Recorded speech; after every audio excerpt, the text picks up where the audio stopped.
Finding the love of your life and deciding to get married is so exciting. And then reality sets in with all the expenses and adulting challenges you're about to face as you build your life together. And for LGBTQ plus couples, there can be even more to consider. Jules and Shay are newly engaged, and they have big dreams like a destination wedding, going from renting to buying, and starting a family through IVF. It's a lot to manage all at once.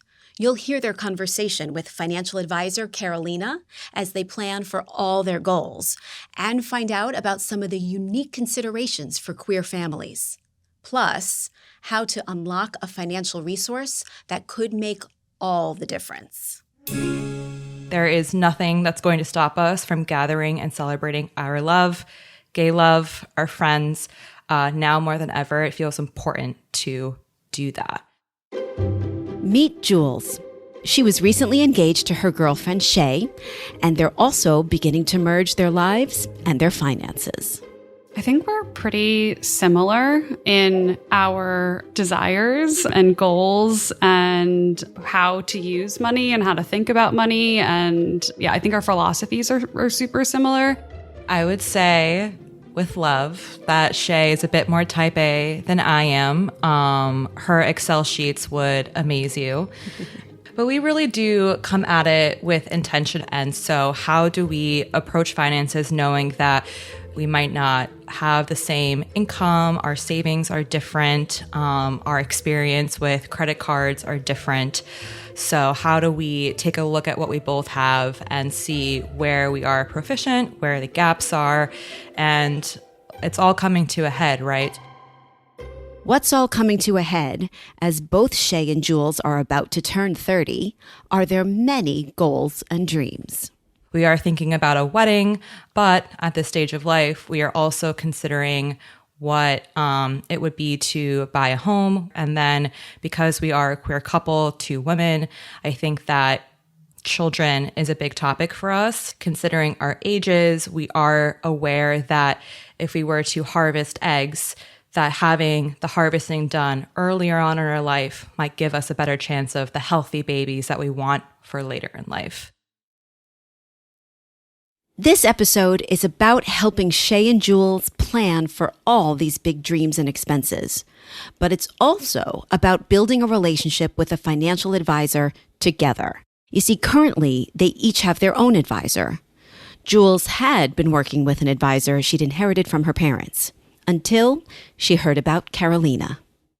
She had posted something so wonderful around Pride Month, and it made me realize that working with a financial advisor who shares the same values, has a similar identity as me, understands kind of the different hoops I might have to jump through because I am a queer woman.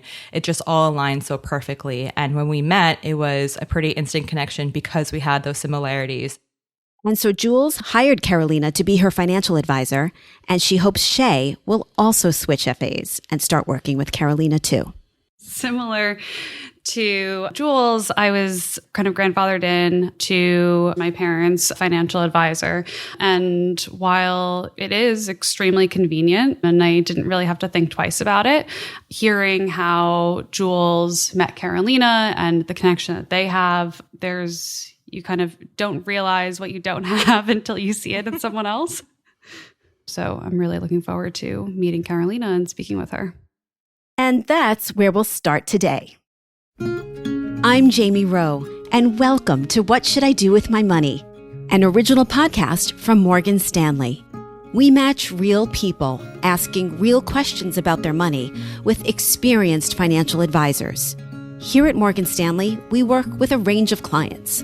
Some are experienced investors, and others are new to working with a financial advisor. On this show, you get a front row seat to hear what these initial conversations are like and get answers to some of the questions you might have yourself. In order to start thinking about if and how Jules and Shay can afford to realize their dreams, here's a snapshot of their finances. They each have about $50,000 in taxable brokerage accounts. And when it comes to retirement, one has about $40,000 saved, while the other has about $250,000. Plus, they have a shared emergency fund of around $40,000. It's not a bad nest egg for two people under 30, but it's probably not enough for a wedding, IVF, and buying a new home in New York. So, what's the plan? To help them answer those questions, we have Carolina, a financial advisor at Morgan Stanley, who's been working with Jules for about 6 months. Bringing your whole self, your whole identity to work is fundamental for Carolina. Being a first-generation Colombian American, something that's not culturally the norm for the Latino community is being comfortable with talking about money. And I'm still the first and only person in my entire extended family that works in this industry. And so for me, it was something that just happened over time of being able to represent clients and that don't typically represent what this industry looks like. Carolina's parents, unlike many in her community, did talk openly about money at home. So I remember growing up and, something as simple as, somebody in my school, their parents bought them a car and my parents didn't buy me a car. I will never forget a day where my parents kind of called me over and they just took me through all the finances. And they're like, well, this is how much money we make. This is how much money we spend. This is how much money we have saved in our emergency savings. If we wanted to buy you a car, we would. We can. We have the power to do so. But it's important to have money for, in Spanish, you say vacas flacas. Vacas flacas means lean cows, so times of extreme scarcity. And there's another term that Carolina uses that's full of meaning. It's chosen family. When it comes to LGBTQ plus families, we have this concept of a chosen family because maybe your families weren't as accepting of your identity, or some people lose family members because of that or lose touch. And so when it comes to just something as simple as basic estate planning, if you don't leave instructions behind, what it will essentially happen is like the auto default is just whoever they think is next in kin, but they might not have the context that the people who would be your beneficiary are actually the people who no longer see you as a part of their family because of how you identify. Well, Carolina, I know that Shay and Jules are looking forward to talking with you, so I'll let you get started. Thanks so much, Jamie. And hi, Shay. It's so nice to meet you. It is so nice to meet you as well. I've heard all amazing things about you. Yeah, I've heard so many things about you as well. And Jules, also congratulations on the recent engagement. Thank you. How are you all feeling? Great. It's exciting. Amazing. Yeah.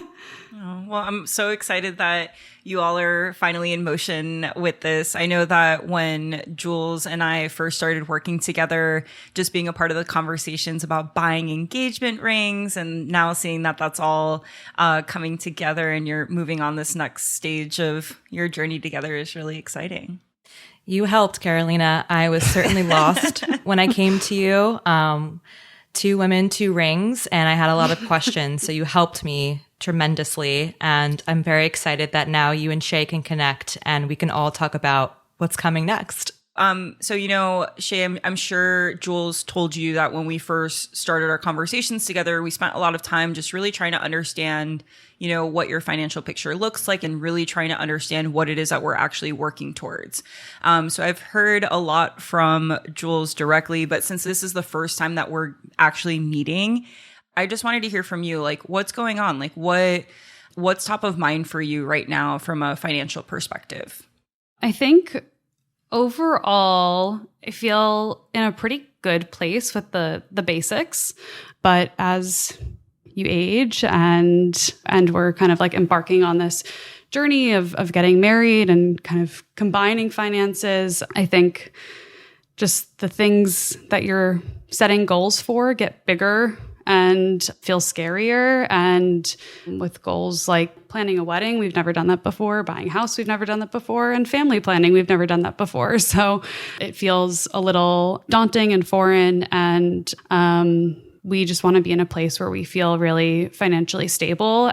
And I'd love to jump into that a little bit more with the both of you. So we know that the wedding is the most immediate, and we're thinking, what does budget look like? But it's a very quick next question of, are we really going to spend that much on a wedding, when we also have to consider what family planning looks like? And if that's going to be perhaps a year after we get married, we want the reserves there.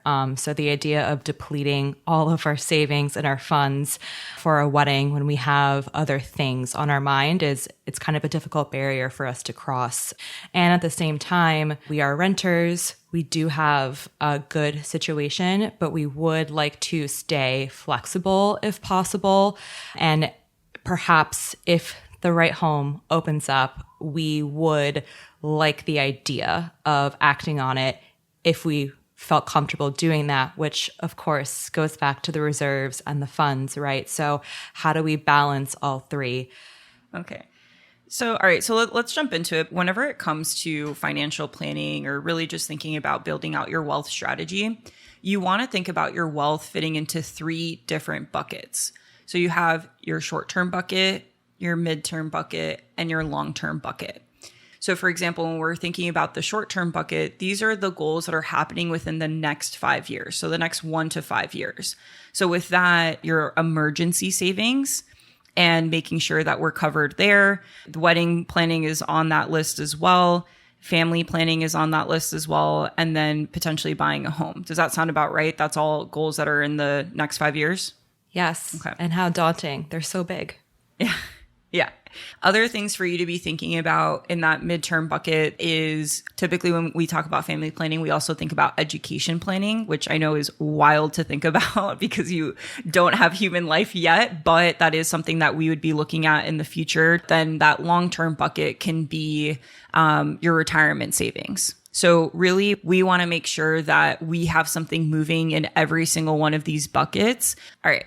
So let's jump into that short-term bucket. In preparation for this conversation, I pulled up the costs for family planning and just having, does it feel great or fair that, in order for us to have 2 kids, it's looking like $100,000. Well, for a heterosexual couple, it could be 0. No, but just having that figure is helpful, how we should be thinking about this and what the value is and how much we truly want and care for it. And, then we can make it happen. The cost of having 2 children for us could be $100,000. And then a cost for a wedding in Brooklyn for 5 hours would also be $100,000. And there's no way. I would much rather prioritize our children, our future children, than a 5-hour event. So, yeah. I think our dream or our goal would be able to split it in thirds, that Jules and I would be able to contribute a third, that my parents would be able to contribute another third, and Jules's family would be able to contribute the last third there. I think that's our goal. If you think you're going to be spending $75,000, then that means $25,000 coming from the 2 of you, 25. Okay. Correct. Okay. Yeah. All right, cool. So let's talk about this. How much money does it take for Jules and Shay to live every single day and live your life in Brooklyn and take care of your beautiful dog? Making sure that we have those expenses covered.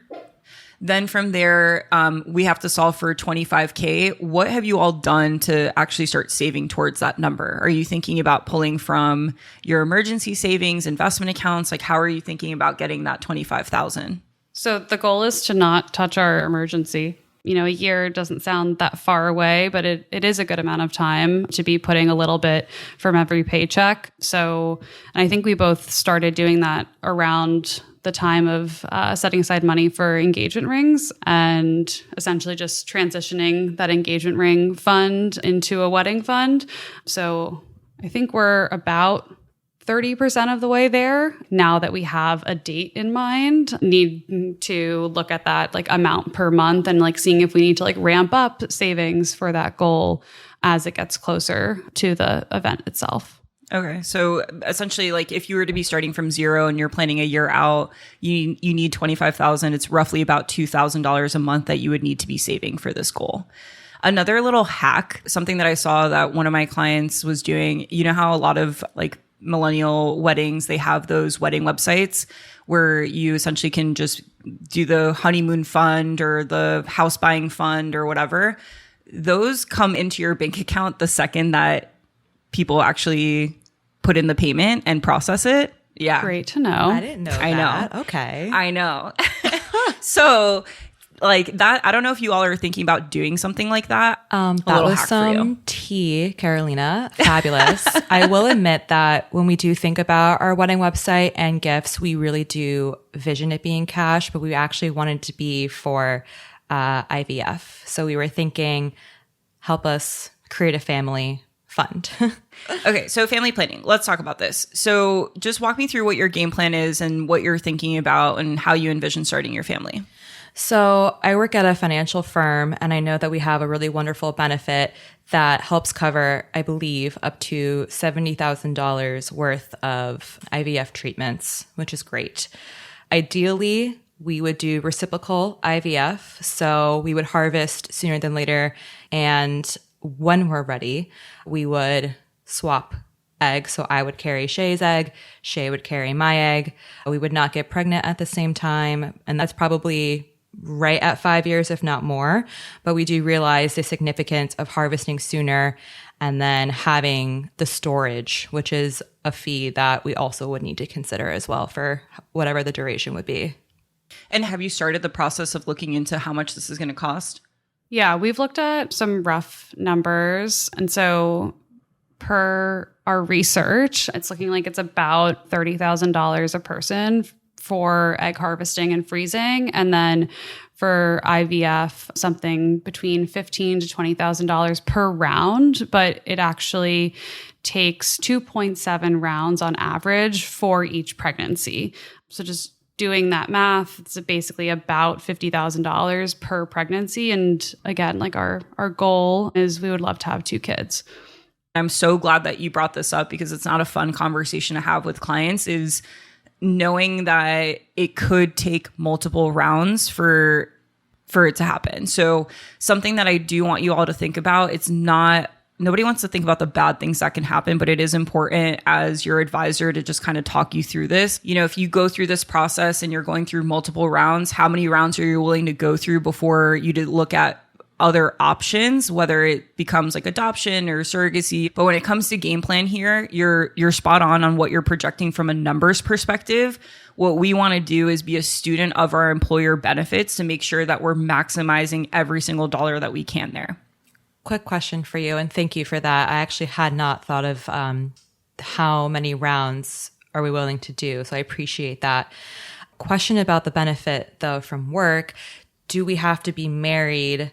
And we will be married probably by the time we start this, but the benefit, I'm assuming, would only cover me until Shay and I get married, and then cover both of us. That's a really good question. Yeah, so I mean, the easier answer is, yeah, if you're married, you're likely going to be covered. Another thing that you could look into is domestic partnership. So let's say if you wanted to establish and we're in the state of New York, so we do have some of those benefits there. So I think it's important that we look at the fine print together. But if Shay isn't covered because you aren't married, you could look at something like just having the domestic partnership as a possibility. Another thing that's worth thinking about is looking at your HSAs, your health savings accounts. That is something where fertility benefits, as long as they're considered qualified medical expenses, you could use something from there. But I really think that from Jules's employer benefits alone, that's going to give you a big leg up on the majority of the expenses that will come from family planning. All right. Carolina, thank you. But, you know, that third pillar that we think about is our home. So right now we're renters. It's a 1-bedroom. It's a box. We live in Brooklyn. We love where we live, but the rent is high. And we also are aware of the current mortgage rate environment, and there aren't too many homes that we find for sale. But when we do eventually conceive our 2 twinkles, we would need a bigger home to house them in. And so another big question that Shay and I have is, well, when do we know when the right time is to rent versus buy? Yeah, when it comes to the rent versus buy debate, I always like to ask clients, like, why do you want to own a home? Where is that the root of why you want to pursue this financial goal? I was going to say, I think we have a really like a shared value for home and that physical place that we call home, and wanting to build and create that together and really invest and love the place that we live. I agree, especially a space that feels like ours. If we're renting, we're not going to be worried about something breaking down and paying for that cost. But if we continue renters, is there ever a scenario where the owner turns around on us and says, hey guys, you've been great, but I'm selling this unit. Sorry. All right. So in Brooklyn, really, you're going to have like two different options. You're either buying an apartment or a townhome. Like that's the Brooklyn market for you. And so what I typically try to do with clients is, when you're looking in New York City, you're at least looking at $1 million purchase price. Typically, you want to be thinking about doing a 20% down payment. Something that I like to advise clients is kind of just be a little bit more conservative there. You're better off having more liquidity to be able to move that cash faster. So let's assume that we're planning really for 25%. That's going to help us think about closing costs and other like attorney fees, all these other fun things that come with the realities of buying a home. So really, you're looking at $250,000 is what we have to solve for. So really, like what we want to make sure that we're doing is that we're saving and starting to build our wealth to get there. Now, it's a very delicate dance. Sometimes people will be like, oh, like, should I invest my down payment? Well, it depends on what your time horizon is. So like if you're looking to buy something in the next 1 to 2 years, then no, you shouldn't be investing, because the reality is the market can move 30% on the downside or 30% on the upside. So like when it comes to investing your down payment, all you're doing is gambling your own purchasing power. So with this, I would say like really it would be important for us to just kind of sit down and talk about how you're thinking about financing the down payment. Is your family looking to support for your down payment as well? Is that something that you all have talked about with your family members? Yes, and the number fluctuates, but based on how much the wedding costs. If the grandchildren come next, they might be more motivated. That would definitely convince Jules's father. Oh. Yeah. So like, look, like here's the reality too. Like one of the benefits of working with a wealth advisor is we have so many different solutions that we could look at, right? So through Morgan Stanley, we have the ability to do something called a liquidity access line. All it is, it's a security-based lending. So let's say if you continue to accumulate your brokerage assets and your investments are growing over time, something that's really cool and exciting that we can do is we can actually pledge your taxable investments and be able to create a line of credit, which will just give you more flexibility and options. So there is a possibility with some of the solutions that we have that your parents can support you on the down payment itself and or giving you access to their mortgage pricing. So that might be something that we look into a little bit more together. Perfect. Mm-hmm. All right. So we covered a lot of information today. So I think in terms of next steps, what would be really important for us to do is just really come up with an action plan on how we're going to fund the wedding. I gave you the little hot idea of using a wedding website to help you kind of get to that wedding planning goal a little bit faster. The second thing, when it comes to family planning, let's make sure that we're being a student of our employer benefits as well as our insurance coverage. And then when it comes to buying a home, the way that this becomes more accurate is really looking at the market, looking at the inventory, getting a sense of what you think your range is, and then going through the pre-approval process with one of our private bankers here to just get a sense of what you can actually afford. And then from there, we're going to figure out what we need to do in order to get to your down payment to be able to buy your first home. So in terms of our next steps together, what we'll do is we're going to run a first version of your financial plan to account for all of these different goals that we're solving for. How does that sound? Awesome. Thank you so much, Carolina. That was an incredible summary of all of the next steps and to-dos, and we're so excited to get started on those. Thank you, Carolina. I'm so glad you and Shay got to connect. My heart feels so full. I feel like my worlds are coming together. I'm so fired up for the both of you. I'm really excited to help you on this next chapter of your lives together. And, definitely fun meeting you, Shay, over a podcast for the first time. I think that's a one for the books to remember. A first, yeah. A first, but not the last, I'm sure. Thank you, Carolina, for all the takeaways and super focused advice. Now, I want to ask Shay. This was the first time you met Carolina. You've had experience talking with your family's advisor. What was different about this for you? The experience was great. It was great to have like a really clear, defined starting point and like get to know each other and really build that relationship. Again, just being able to connect on a deeper level than just financials, just not only trust her in this space, but trust her really as a person, someone that has similar experience as us. You both came in with a very clear idea of what your short-term financial goals were.